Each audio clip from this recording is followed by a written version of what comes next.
Good morning and welcome to another exciting edition of Day 4, number 116 with the man, Frank Scalish, live from Ohio.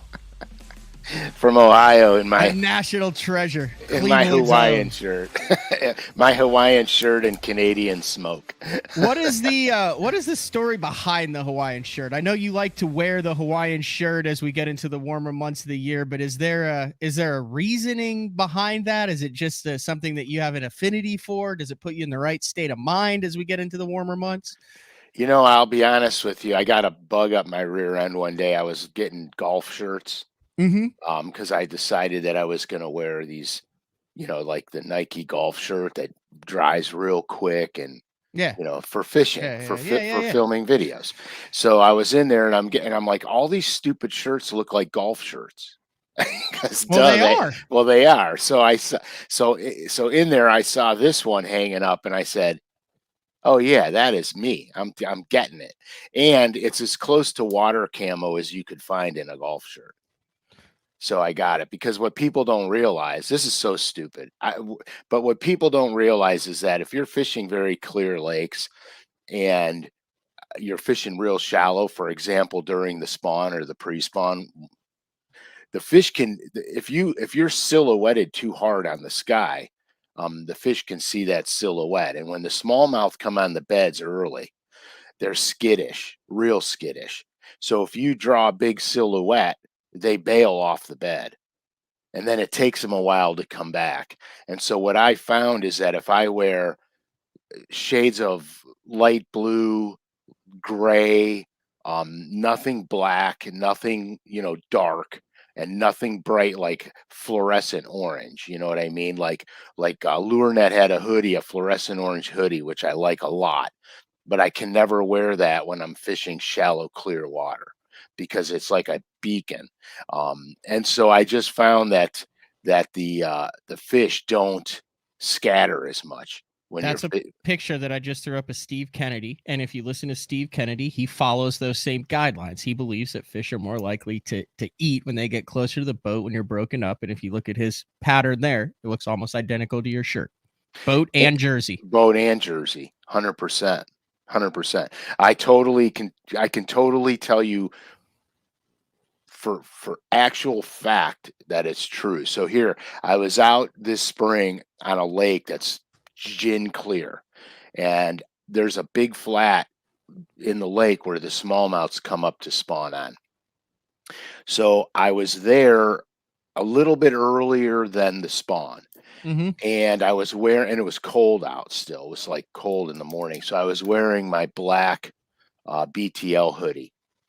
And I slid up on the flat and I saw about a half a dozen big giant smallmouth. And as soon as I stood up in that boat, as soon as I got up on the front deck, they scattered.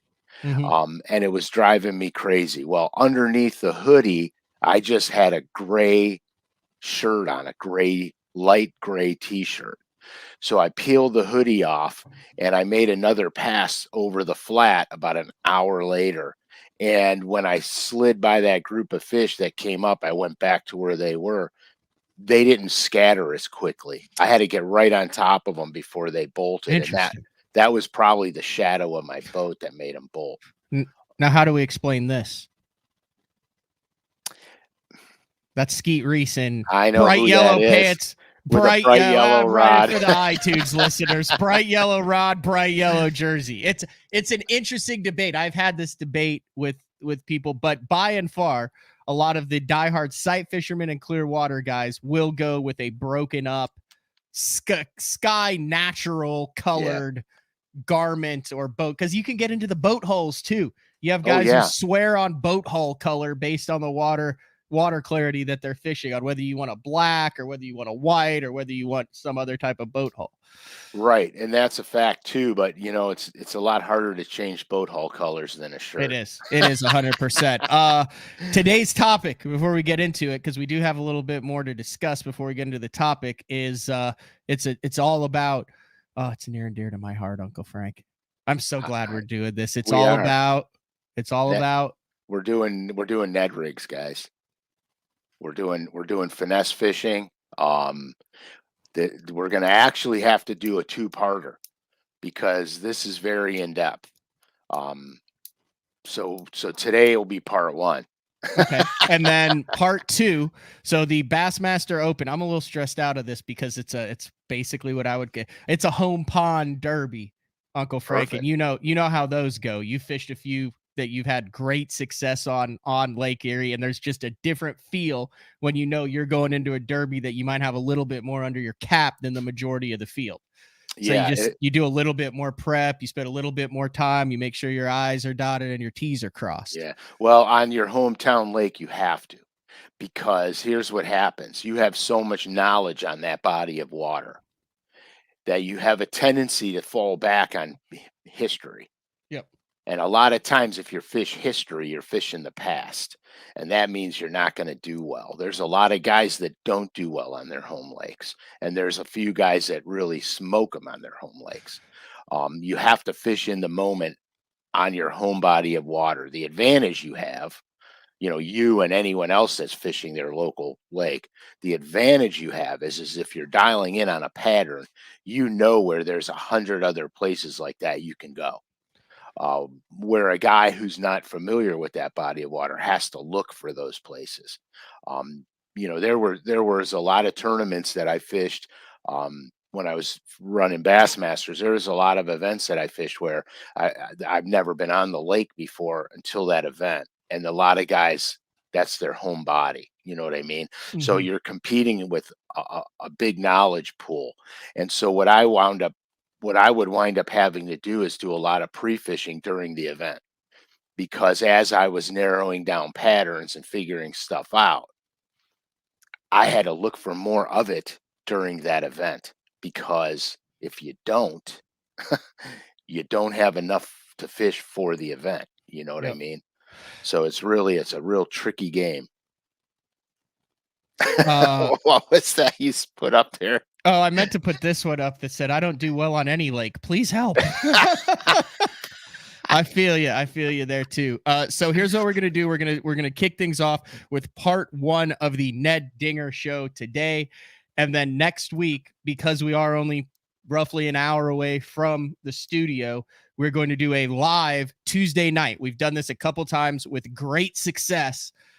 We can't do it Thursday because it's literally the actual derby day for me in the Bassmaster Open. But Tuesday night, June 13th, 7:30 p.m. Central Time. That's 8:30 Eastern, but it also then gives all those folks on the West Coast, it's 5:30 their time. So it gets them time to get home or get the kids to soccer practice or whatever and jump on it. So 7:30 Central Time next Tuesday.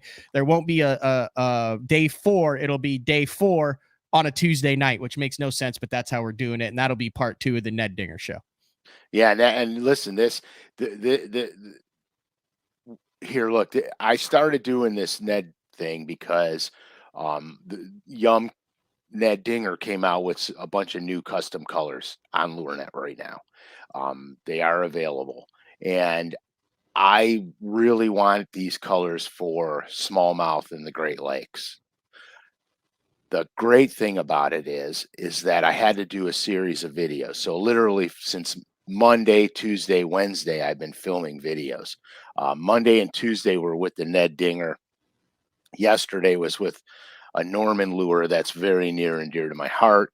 But anyhow, I put together this Ned show because there's a lot of factors that go into being successful Ned rig guy.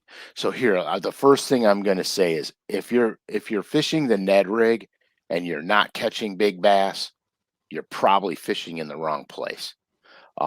Because I've caught a lot of very big bass on this thing, and I've noticed that it's all about location.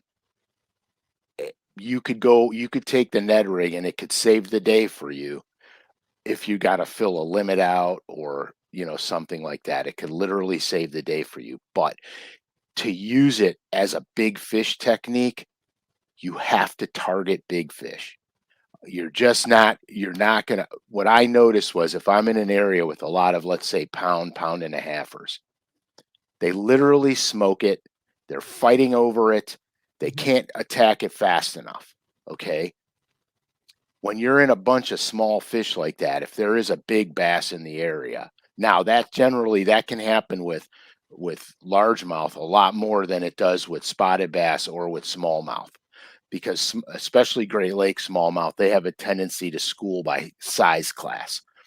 But with largemouth, I've noticed that I'll cast out there, it'll be falling down, boom, I got one, and it's just bam, and you got one. With the big fish, it'll be falling down, and all of a sudden you go, man, I thought the water was deeper than that. And then you lean in on them, and you got a tank.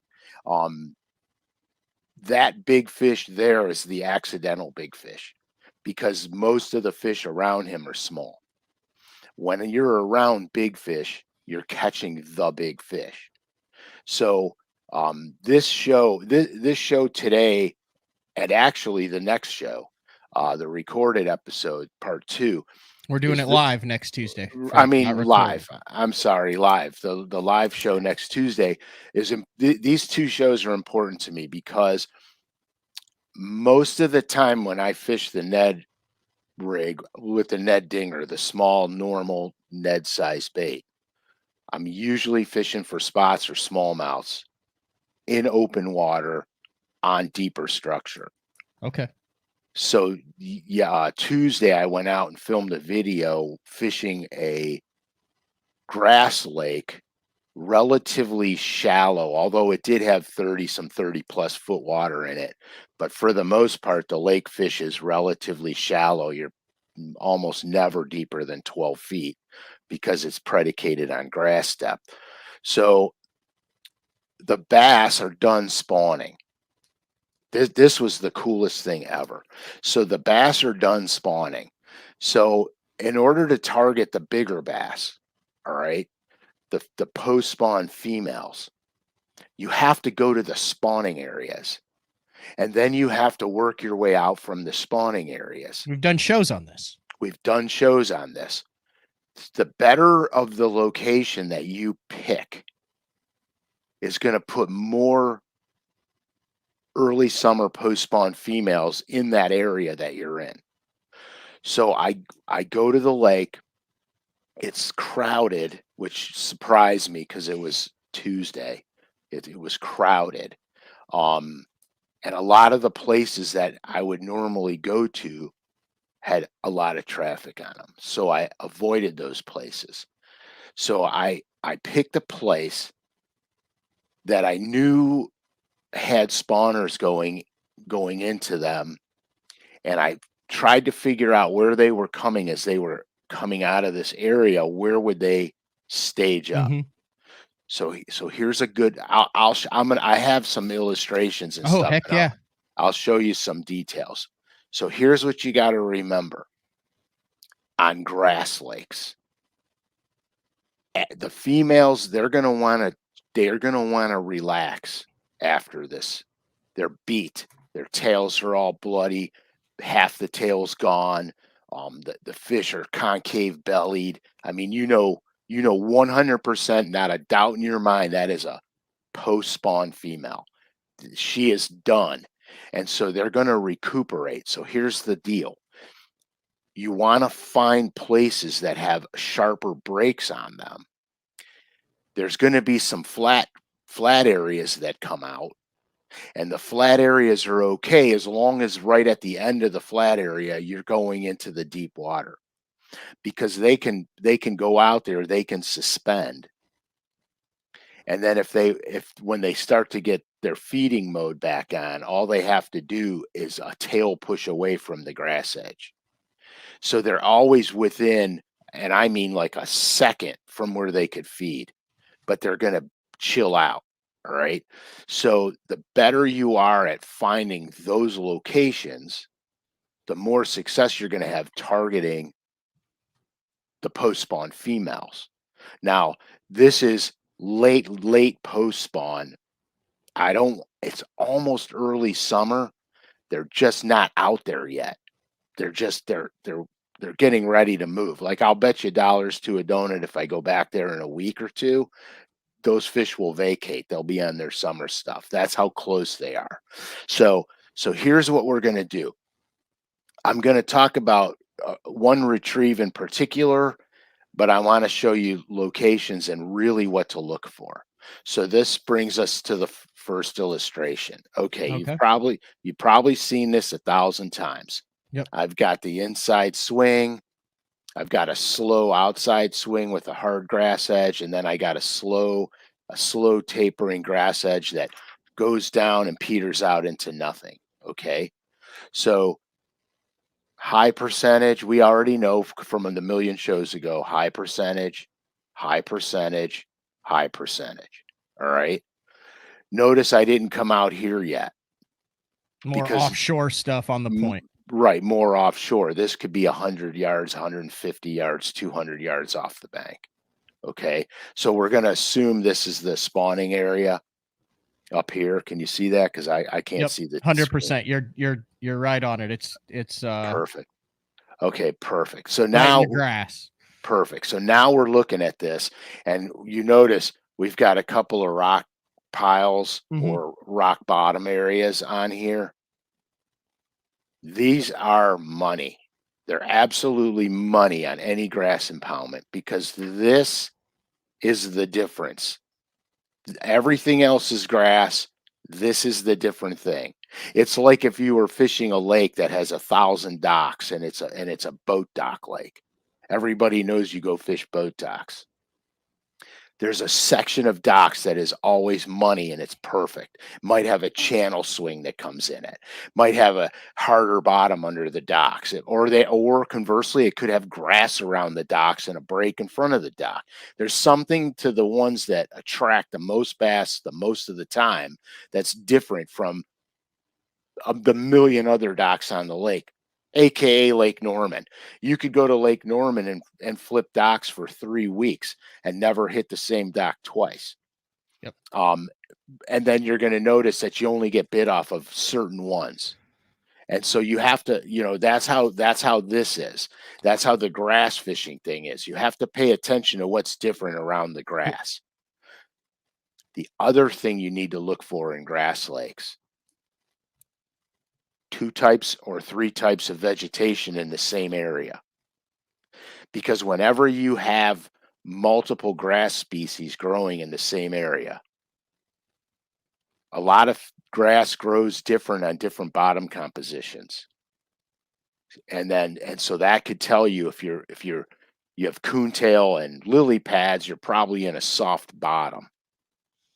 You get into cabbage grass, you're getting a little more rigid bottom. And then of course milfoil can grow in sand, not hard clay, but sandish, clayish type bottom structure. And milfoil is the magic grass in my opinion. Although I've caught them crazy good in coontail and crazy good at the edges of the cabbage grass. So you want to pay attention to multiple types of vegetation.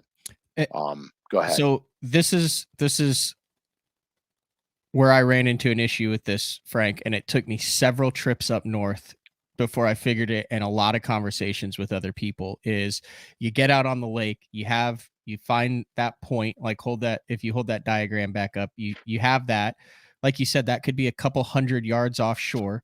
The grass isn't completely all the way to the top, or if it is, and you start going, and every cast, you're like, okay, I'm looking for the rock in there. I'm looking for the difference. I'm looking for the hard spot. But every cast, you're getting bogged down. And there's guys that are out there in the middle, and you're looking around and you're going, how the hell are you catching fish doing this? That's going to be our next tip. Fantastic. I'm glad we were going down that, because it can be maddening to find something the size of the hood of your truck to the size of a in-ground swimming pool, but they exist, and there's ways to find them. So this is the key, and which will bring us to another diagram. So when I'm fishing the Ned, whether I'm using the Ned dinger or a 5-inch Yum dinger, because I Ned rig that a lot too. When I'm fishing grass, I use the absolute lightest possible Ned head I can and get away with. And when I say that, I mean if it's blowing 20 miles an hour, a 1/12 is going to kill you because you'll never get it to the bottom. The wind's going to swim it. So I want the lightest head possible. The other thing, Yum makes a great Ned head because the hook's the right size. It's a super short shank, super small hook. And people go, "Oh my gosh, small hook." This is the deal. This is going to keep it weedless because you won't need a weed guard. Now, Yum has the weed guard on it. And the reason I like that one is because if I don't want to use the weed guard, it's a single wire weed guard. So it's not obtrusive. But if I don't want to use it, I can just take my needle and those pliers and pop it right out. So this Ned head's versatile. So if you want a weed guard, if you're fishing in an area where there's stick ups and stuff like that, you're probably going to want the weed guard. If you're fishing the grass, you don't really need it. I fished all day Tuesday and had zero issue getting it through the grass. In fact, after we were done filming, we were working our way back to the boat ramp, and Joe, my camera guy, wanted to catch a few, so I gave him a rod and we fished our way back to the boat launch, and we wound up finding we had two patterns going. Okay, this is what I'm like. I'm getting amped up because this proves it. Okay, we were catching the big post spawn females in certain areas. Well, working our way back to the ramp once we got close enough, and then started fishing our way back to the ramp. We weren't really fishing the pattern for the big females. We were just fishing. Well, all the bucks and the fry garters were way up in the grass, like literally almost to the bank. And it was a lot of grass. And we were throwing these things with the Yum Ned head, pop the weed guards off of them. And we were literally throwing them right up on the bank. And you just shake it off the grass because it's so light. Here we go. Illustration 2. Okay, so can you see that? Absolutely. Okay, so it's so light that when it falls down, it lands on top of the grass. It doesn't bury itself in, it lands on top of it. And then you just shake the rod tip a little bit and pull it, and it literally slides on the tips of the grass. And the cool thing about them is when they get bogged down, you can feel it start to get bogged down. All you have to do, yeah, perfect. All you have to do is just snap the rod and it poofs through the grass and you don't get a lot of grass on it. So you really got to pay attention to that. And so on this illustration, here I have articulated something else. Cabbage grass, coontail, the two vegetations together. I threw in the rocky spot to make a point how will spread the grass out, open it up, you'll have an open water pocket. So you're feathering it down, you get it down, and then you come to the last bit where the open pocket is and the hard bottom is. You let the thing go all the way to the bottom, and then you just swim it across the rocks. As soon as you come in contact with the milfoil, because I put the milfoil there. As soon as you come in contact with the milfoil, you feel the softness of the grass again. And now you start shaking it over the top of the grass. And you do the same thing to the end of your retrieve, and then you reel it into the boat. Now, the whole key with that is that it won't hang up in the grass. I do it. I've done it for decades, not decades, because the Ned rig wasn't out, but we used to use light ball jig head worm like they did up in that's huge in Minnesota. Oh, I caught him on a jig head worm, eh? Right. Well, that's what I used to do. That's how I used to fish these things. So anyhow, it won't hang up on you. Now, the other key is I'm using the spinning rod I'm using is it's a 7-foot 4-inch 4-power, which is like a medium heavy. It's got a nice stiff midsection, but a soft tip. And I wanted that soft tip, so when I get bogged down in the grass, that tip wants to give a little bit. Then I know I got to just lightly shake it up to get it over it. If you can't feel that, you're going to always be snapping it. So you want to be able to feel that. And then I adjust the weight that I'm using, not so much according to depth, but according to the wind. Okay. Because what happened Tuesday also was we got wind that came in later in the day, and it started swimming the 1/12. Like I would cast it out, I'd get a wind bow in my line, and it would start swimming it out, and then I couldn't feather it down the grass. 1/12 is light, Uncle Frank. Oh yeah. I mean, it's barely. I mean, that bait is just it's going like this as it goes down. It's not a shoom. It's just no. And I have techniques on the Ned rig for heavy Ned heads, yep, like 1/4 ounce and 3/16 and stuff like that. But primarily, you're going 12th, you're going 16th, 10th, something like that. It is shockingly light, and it seems to be the lighter you can get away with, the more effective it is. It's money. And so this is what we were doing, all right? And so the spot that I went to, I got off topic. That was me, sorry. That's okay. So the spots that we actually filmed the video on were post-spawn females. Every single one we caught had part of the tail flattened out, concave belly. You knew beyond a shadow of a doubt those were post-spawn females. When we went back to the boat launch and we decided to fish back to the launch from where we stopped, we started catching all the bucks, the males, and they were throttling the thing. Like bam, they would hit it, like run it down. You'd cast out, your line would take off, and you knew without a shadow of a doubt you had one. Those big females, when I was feathering it, because I call that technique feathering, by the way, where you're using that lightweight. It's all about that, just feathering it down there as slow and methodical as you can.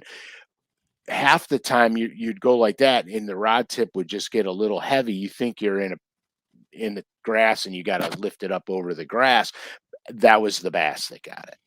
So it was really bizarre. They bit it different, they behaved different, but there was definitely a difference.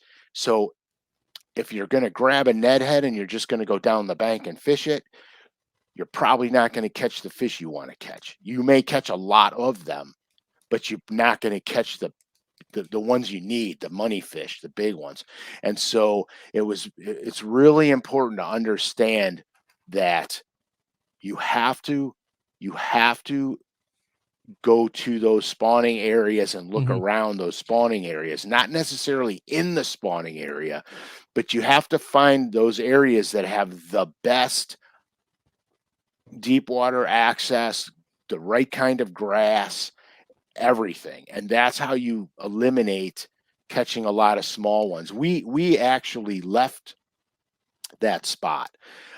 We left it to go look at some other places and wound up going back there to finish up the video because there were too many smaller males in all the other spots that we were looking at. So it's very important to understand that. I'm a structure fisherman by nature, love, and addiction. And I literally apply that to my grass fishing. Absolutely apply that to grass fishing. And it makes you a 10 times better grass angler because you're putting yourself in high percentage areas all the time. Now, can't you find, isn't it easier? So okay, let me gather my thoughts because you said a couple of things that made me want to ask some questions here, Uncle Frank. The first one is, those rock piles are hard to find when the grass is up. It's almost, I would say, like a UFC ring in there. It's ring, and then it's bare in there. Yeah. So you mentioned two places that you're going to get the bites. You're going to get it pulling it out of the grass, especially if you have different types of grass. So you're targeting fish that aren't in open spots. You're targeting fish that are buried up into the grass that are then shooting up. They see that bait up there. So that's key. So you're not just targeting the rock piles, but then you're also targeting those rock piles. How do you find those? Is that a side image deal? Can you visually see a light spot?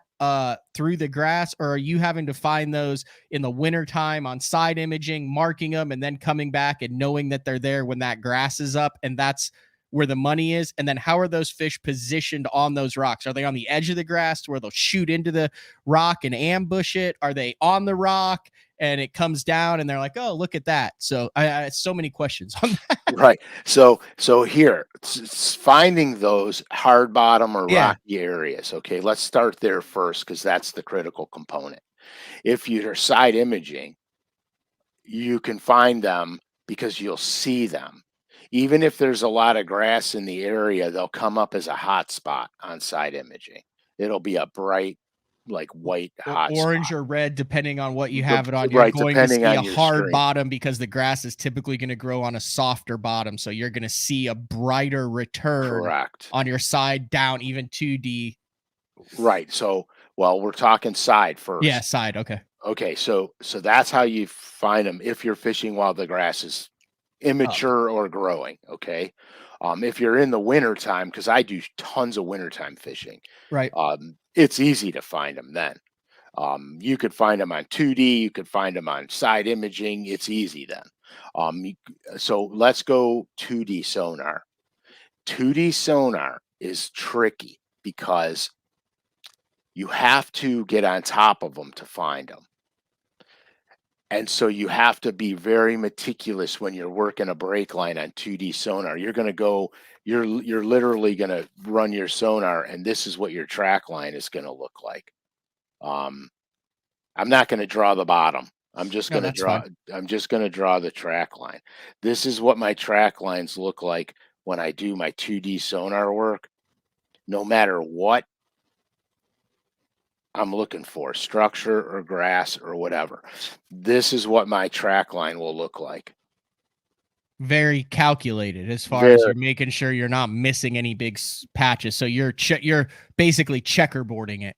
Yes, and you have to because not they don't all go the same way. They don't, like yesterday I found a small gravel ridge line that ran perpendicular to the bank. All right. I could have easily missed that.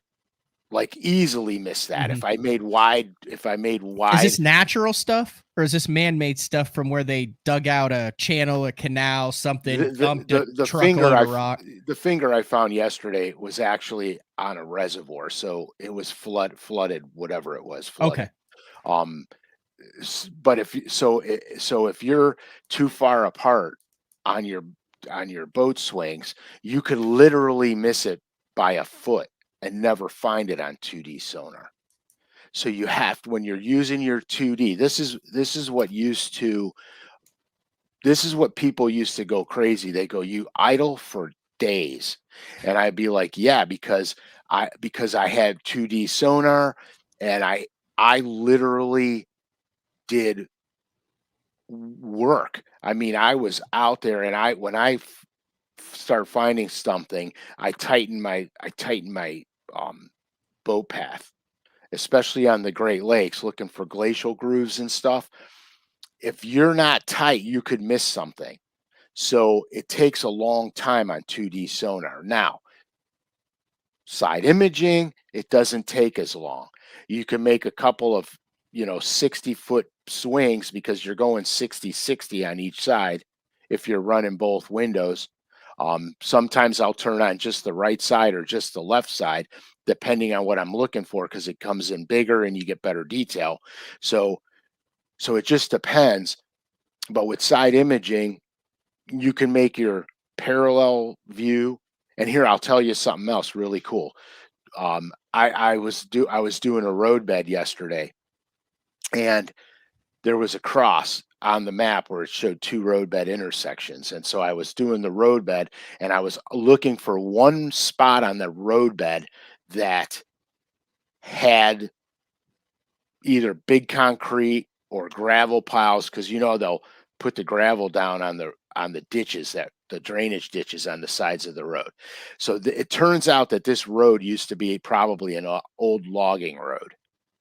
It was there, and I can see it on side imaging because it was a brighter It was a brighter spot. You know what I mean? And it was perfect straight line and it was brighter. So I could see it. Dollars to a donut. It was probably, they put gravel on it, packed the gravel down, and it was no concrete. The intersection that it showed, there was no intersection of any kind. And so how I did that one was I paralleled it. I paralleled it going down on one side so I could shoot off to my right and see it. When I got to where it dissipated and was no longer a valid structural element, I turned around and then I started doing a snake S turn over the top of it, okay, with my 2D sonar. So I could see if it's got a elevation or multiple echoes. It turned out the roadbed was too flat, and it was probably at that point it was probably packed clay because there was no substrate on it. I got you. So it takes a lot of time to find stuff like that and to do that stuff. Now I know that's very distant from the Ned rig thing, and we kind of no, but that's how you find the stuff that you throw the Ned rig on. That was the whole point of it, was because you started the show out by saying you have to fish where the bigger fish are in order to catch the big fish with the Ned rig, because the Ned rig catches the Ned dinger catches all of them, right? Oh, everything. So you're only targeting where the smaller ones are. So that was very applicable as far as spending the time to put yourself in position to catch those bigger fish. Perfect. Yeah, because here, look, I catch walleye on them, perch, crappie, bluegill, rock bass, catfish. I caught a huge freaking channel cat on it. I started laughing. I told Joe, Joe, if this is a bass, dude, we got something here. But I knew it wasn't. The minute I went, I knew it wasn't. But. What else do we have on this? Because I want to go into a couple things, but I want to make sure you get your train of thought completely finished on this. Yeah, let's get into it. Okay. What the heck is that supposed to represent, Uncle Frank? We've talked about the Ned. It's literally just a chunk of plastic. Go into why this thing is so effective when it is literally a 3.5-inch chunk of plastic. Okay, so here's the thing, because I was interested in that theory also. So I started looking around a lot when I fish. All right. And here's oddly enough. Now that is probably one of the most perfect perch colors out there. Green clown. Green clown. Probably the most perfect perch color. So here's what happens. When I'm fishing, I always look at everything that's going on around me, especially in the water. So I'm fishing the Ned dinger, and I get to the end of my retrieve. And when I say the end of my retrieve, I mean where it's no longer valid. Okay. And I start reeling it in, and I noticed about 5 yellow perch right behind it, literally right behind it. I stopped it in the water column because I could see them. I'm reeling it in. They're right behind it swimming. So I stop it. I hold the rod tip up. I stop it. All the perch stopped right by that dinger. And looking up, down on them, they looked exactly the same. They were straight out, stiff out there, and they were all just sitting there. And they all looked the same. So this thing it's weird because it has that baitfish representation, that baitfish profile. And if you ever see if you're in a shad spawn and you see them, and you know how they're doing their thing, a lot of times they'll spawn over the top of the grass too, and you see, and when they stop moving, they're just sitting there. That's what they look like. It's unbelievable. So now let's go back, because I don't want to get too much into smallmouth and spotted bass, because that's for Tuesday's show. But and I don't want to get in it, but if you're bouncing it on the bottom or you're fishing it on the bottom, it looks like a goby, a crayfish, a darter. There's a million things that live on the bottom of the lake this thing looks like. It looks like nothing and everything all at once. That's so whatever right. they're targeting, you're matching that. Correct. Regardless of whether it's a crustacean or a bait fish or a whatever the heck it is, it kind of looks like nothing and everything all at once. Exactly. So in fly fishing, here we go again. But in fly fishing, there's fly patterns that we tie that are representations that look like this, but it could be that, or it could be that. Okay. You follow me? Yeah. And so that's where this thing falls into play. And you got to remember, fish don't have hands. They can't pick it up and go, "Hey, what is that?" They gotta eat it to see if it's edible. And if it looks that natural and it's that subtle, they have to eat it or they don't know it's not food. Where some things, it's not food and it's so subtle. It's like this. You go out to dinner, you have a big fat steak, a couple of beers, you're with your date or your buddy, and you're going to go back and watch a movie or a ball game. And somebody walks out with a giant bowl of popcorn. You just ate like a pig, and yet you're going to still grab the popcorn and eat the popcorn. And that's what that Ned Dinger is. It's just, they got to have it. I call it bass candy. Do you call it a reaction bite then? Or not? When you pull it out of the grass and it kind of comes free, are you generating a reaction bite or is this a feeding bite? Because the bait itself, you would think it would be like a feeding bite, but based on how you described you're fishing it in the grass, it would be a hybrid reaction bite. Well, I'm feathering it, dude. I'm feathering it super slow. I'm just making it do almost nothing through the grass. And so what I think it is, you're appealing to the predatory instinct of a bass, because a bass is an opportunistic predator. If it sees an easy meal, it's taking an easy meal. Less calorie expenditure, better for the bass. So it's taking that easy meal, right? Now Tuesday's episode, I'm going to show you how to trigger a bite from a neutral bass and make them eat it. Nice. So there's other techniques. This feathering technique is by far one of my all-time favorite techniques because A, it's meticulous, B, it's very stealthy, and C, you have to pay attention to everything when you're fishing it. So have you gone through the colors? I know we mentioned, I just happened to pull up the green clown, but when you're talking about this primarily largemouth in the grass this time of the year, what colors are you going to make sure you have in your boat? Okay, for sure I'm going to have GB Haze, Elder's Magic. Hold on. There's GB Haze. And right next to Elder's Magic. Yep. And then you might as well just show all of them. Okay. Okay, so Northern Light, Green Clown, Northern Lights. All right. Green Clown is very perchy. That's the perch. A lot of the lakes up north have perch in them.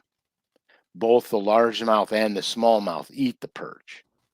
But I've caught a lot more smallmouth on Green Clown on that perch representation than I did have largemouth. Northern Lights is probably pure bait fish. Okay.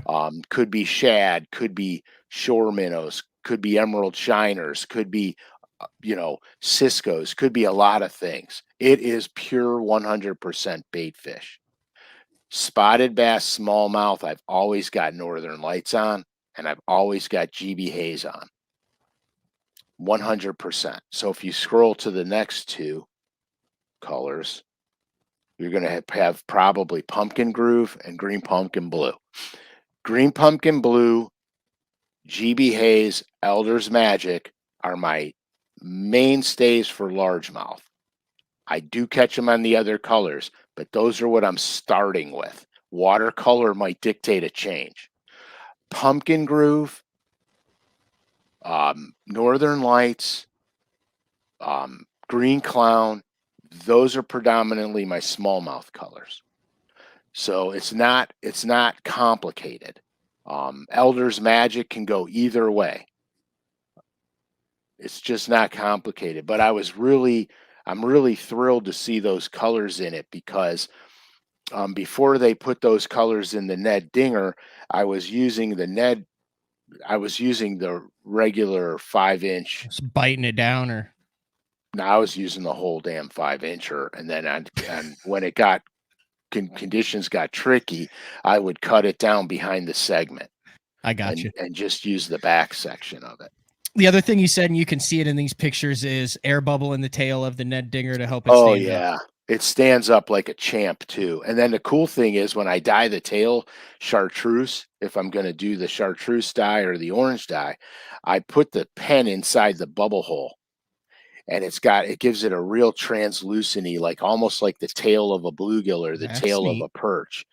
You know how it's got that color on it and you can see it. So it's really kind of cool. Yep. In stock right now, $3.49 a pack. And then if you use code BTL100 at lurenet.com at checkout, you can get an additional 15% off through June 30th. So you're looking at like $3 a pack for these things.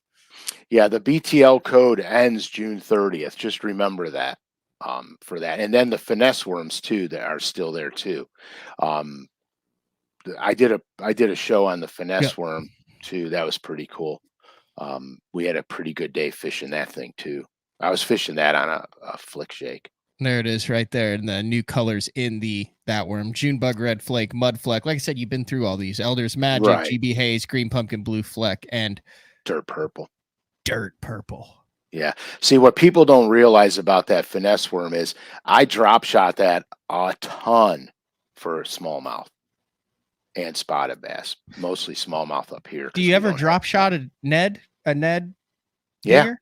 Oh yeah. Yeah. Before they made the Ned Dinger, I was drop shotting the 3-inch dinger a lot. The 3 and the 4. A lot.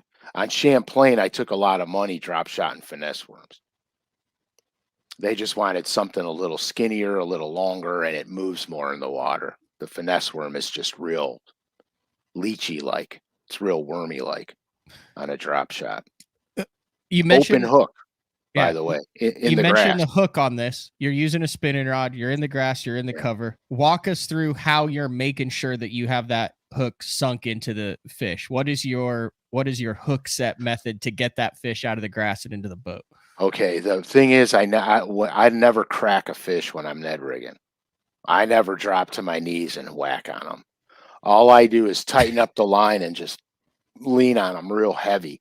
What I found, because the hook is tiny, and so here, when I fly fish for steelhead, even for snook and redfish and stuff, when I'm fly fishing for steelhead, I'm catching literally 8 to 12 pound fish on a hook that is 3 times smaller than that Ned hook.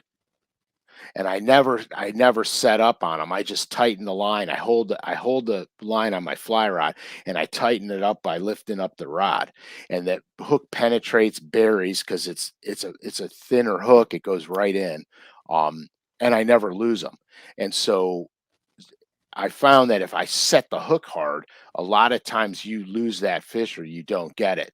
So all I'm doing is I'm just leaning in on the fish. Once I got tension on her, I just reel her in and fight her to the boat and let her, I let her do what she's got to do and just fight her to the boat.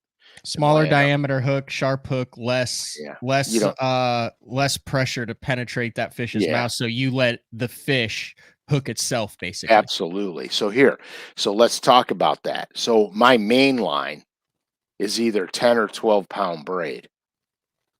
And then for my leader line, I'm putting about a 7 to 8 foot section of 8 pound fluorocarbon. I very rarely go less than 8. I haven't seen where it mattered. Now, I could play the line game in the wind to not have to change the jig head to make it, 1/10 heavier. But the reality of it is it's easier to change a jig head than tie another leader on. So that's kind of how I play it out. Really. There was a question earlier in the show that said, why are you going with the Ned Dinger as opposed to a light tube? What is the difference on that? Well, I'm going to say this: smallmouth fishing, you can use the tube, but with the dinger, I want the little stiffer profile on it. I want it to be able to just feather over the stuff. Mhm. The tube will work. It will work. But you're going to have to go to, if you want the same profile, you're going to have to go through a single dip tube. You're going to have to go to, they're single dips. Mhm. They're thin tubes. They're not the big fatties like everybody throws to represent the gobies on Yeah, you're the not Great dragging Lake. this thing in 30 foot. You're tickling this thing.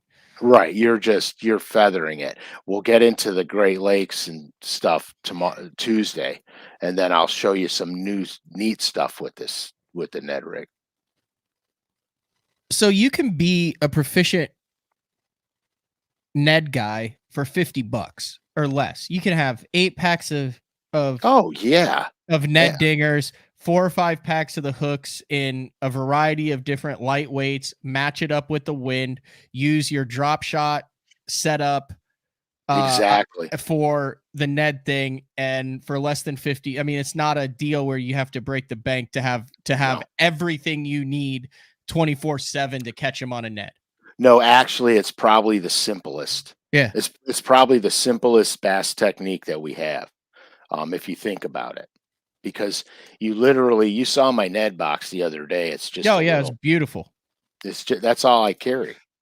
The key thing that I have found, because I am Ned rig aficionado, I like love the Ned rig, is keep those hooks in the pack dry. Make Yeah, sure those hooks never see any moisture, especially if it's like misty or raining out. yeah, The thin diameter and that hook point, the way you described how to set the hook on the Ned, it is critical that you have a needle sharp hook on those little bitty yeah, Neds, or else you will jump a lot of fish off. So take the time, buy a beef jerky, take the little pack out of it, put it in there, use one of those rust or anything, keep the hooks in the little plastic packs until you're ready to use right. them. And keep them clean. What happens with the rust a lot of times is it may not.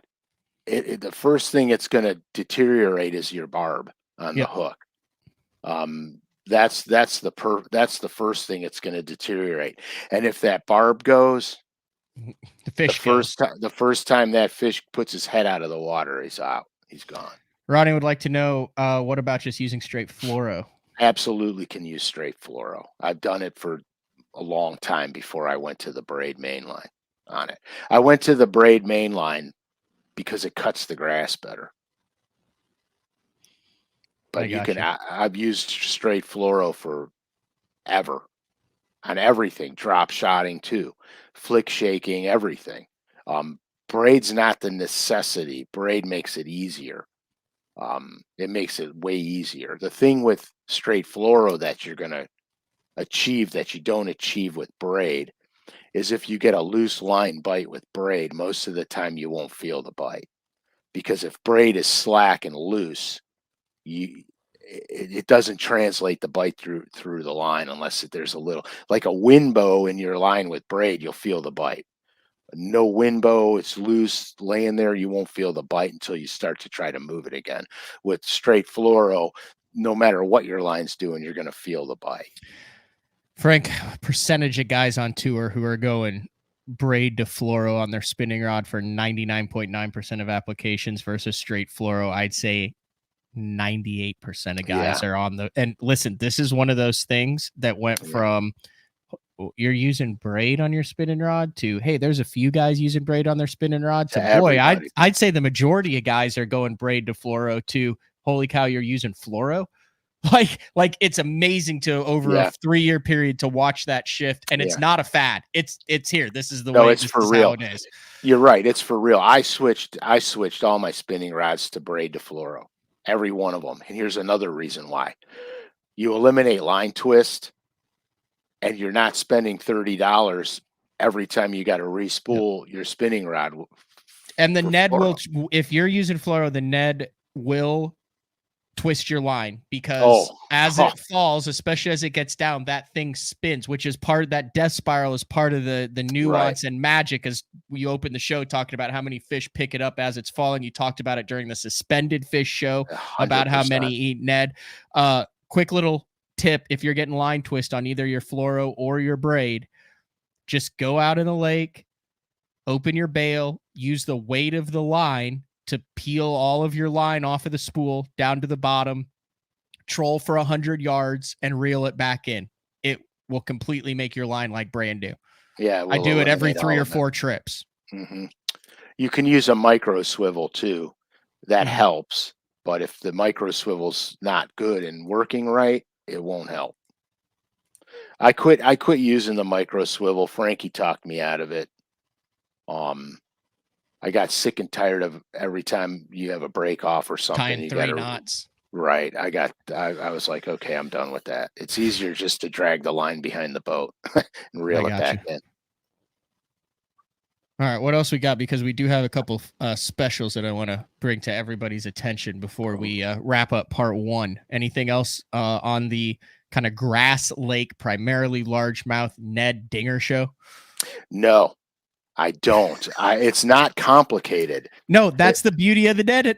Right. It's so not complicated. Literally, it's all about you being in the right location to catch the right size of fish. That's all it is.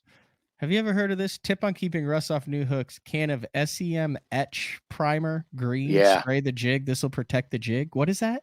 What? I don't know what that is. Etch primer is a primer, and I know this from working at the body shop. Etch primer is a primer that permeates metal. And once you etch prime it, it's permeated into the metal. Now, once you sharpen the tip of the hook point, you're taking the etch primer off the point, but you can do that, and it comes in black, olive drab, and the cool thing about etch primer is it dries flat. Really? Yeah, it dries flat. Never heard that. That's a cool little. Yeah, it's a messy proposition if you're gonna spray it on all your stuff, but okay. But he's right. He's 100% right. Learn something new every day. Well, every time I paint my jig heads, I etch prime them first. Okay. It gives your paint better adhesion characteristics. Father's Day is coming up. There's a 50% off sale going on at lurenet.com. The code will not work for the 50% off stuff, but there it is right there. And if you look at it, there's a bunch of cool stuff. There's crappie stuff, there's walleye stuff, there's bass stuff, frogs, blade baits, bluegill stuff, everything you could ever imagine on sale for the Father's Day sale. So when you're out checking the Ned Dingers, head over and check that out. Also, I do believe that I saw a new color in something that's probably going to get a little bit of use in Oklahoma here, and that is the new Biffle bug in the Okie Dokie color. Yeah, that's pretty sweet color. That's where I'm from. Okie. And you're wobbleheading the crap out of that, aren't you?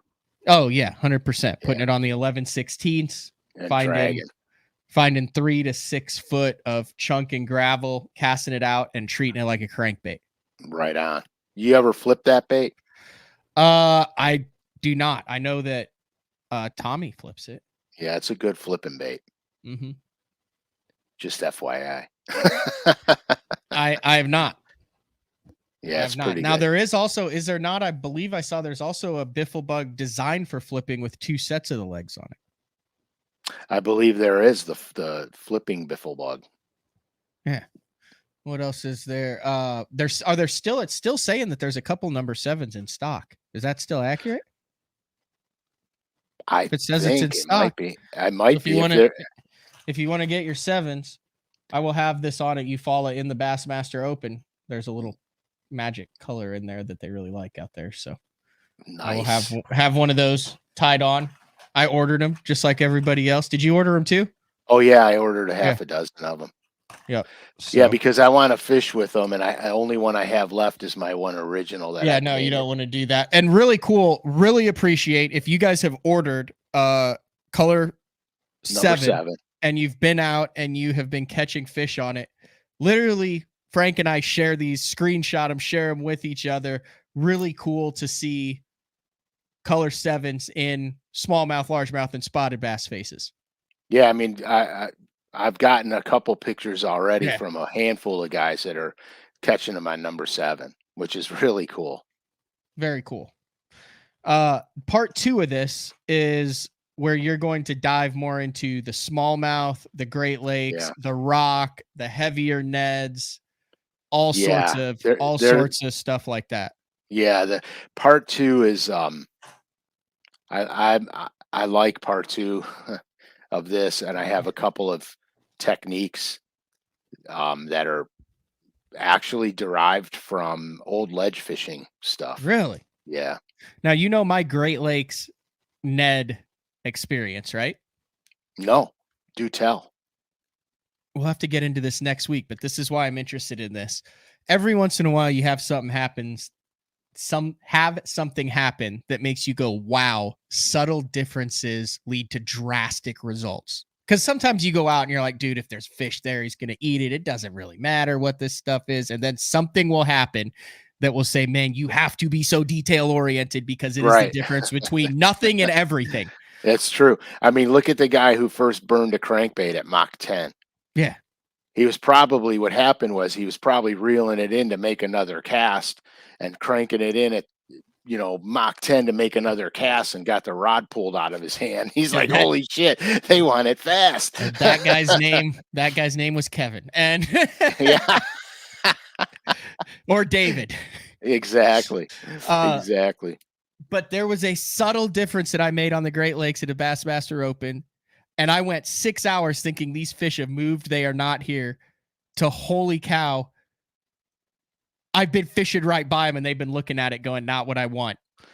Yeah. And I will talk about the techniques too, because I probably know what the story is now. And I'll save that story for Tuesday night because like I said, it was a $3,500 discovery and it all went down in half an hour.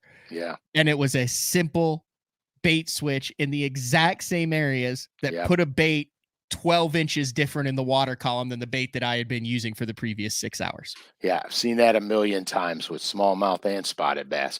Smallmouths and spots are very similar in behavior. They're very similar creatures. Not in the sense like some of their habitat is overlap, some of it's not. There are going to be times of year when you'll have all three. If you got all three in the lake, they all three overlap for a little minute or two.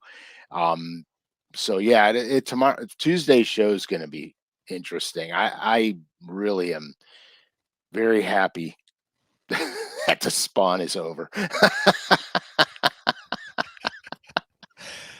I am so happy. I took an hour yesterday to because I was on a lake I hadn't been on in probably 42 years, and I never put any time on it. I was there once in my life, and I said, well, they're probably not out here. Let's look for some offshore stuff, and the first little spot I came to, there was a few fish on it already, and that made me really happy.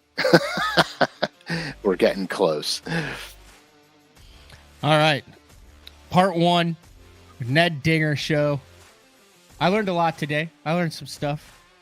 Hopefully everyone else did too. Next week we will be live on Tuesday. No Thursday show. The Open will actually be going on, but Tuesday night, 7:30 p.m. Central Time, 8:30 p.m. Eastern Time. Frank will take a deep dive into the second half of the Ned Dinger show, and then we'll take some questions. Oh, yeah, lots of questions. Yeah, because there's a lot of guys who listen to this, who listen to the replay, who listen to it on iTunes or at work. They're not able to do it on a Thursday morning at 8:30 or 9:30 a.m. So, yeah, even if you have questions about today's show, tomorrow, any questions tomorrow. I mean, Tuesday. Why do I keep saying tomorrow? I don't know. I'm ahead of myself. Friday, you got big weekend plans? No, I'm going to scrub my boat carpeting, and I got to get a new actuator for my trailer. I don't know what it's called. Frankie's going to make fun of me now because he told me 500 times what it was. That's fine. I don't know the names for anything either. Yeah, hey, how was California? Sorry. Oh, yeah. Okay, so California was great because, I got to hang out and spend time with my daughter and some of her friends. The traffic in LA made me a real patient driver, because now that I'm home, I'm like, where's all the traffic? I mean, when it takes you an hour to go 11 miles every day, that's ludicrous. But the best time I had, aside from hanging out with my daughter and her friends, was getting out of the city, getting into the mountains, going to the coast. We watched the surfers for a while, and then we went, and there's seals everywhere if you know where to go. So then we went down and checked out the seals, which was pretty cool. Some of the cliffs, I have a height issue, and so some of the cliffs, when you get to the edge, and it's 500 feet straight down, was a little tricky for me, but I did it anyway, because sometimes you just got to overcome your fears. No mountain lions? You didn't see any? Because that's cougar country, Frank. Yeah, I didn't know. We didn't see any. In fact, honestly, I was really disappointed in the lack of wildlife that I saw. I mean, obviously the lizard thing, yeah, they're everywhere, but I was really disappointed with I was looking for mule deer and stuff, and just never.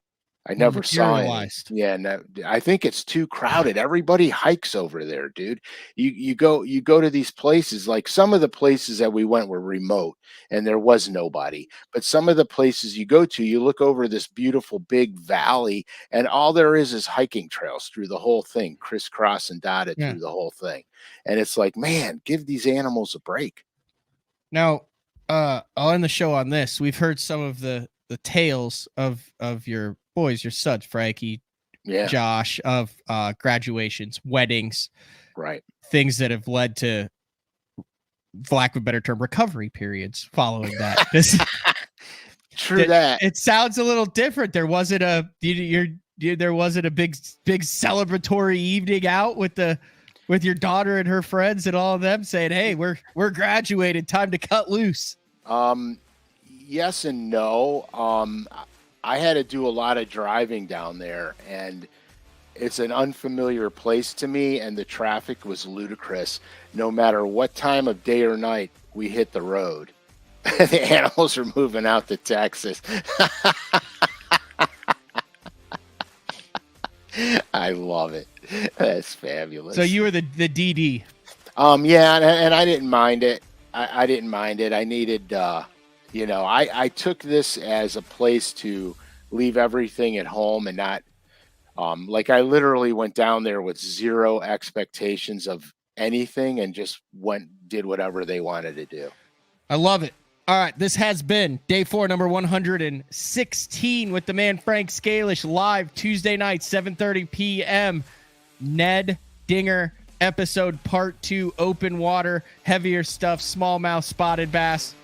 We'll see you then. It's going to be good. Later.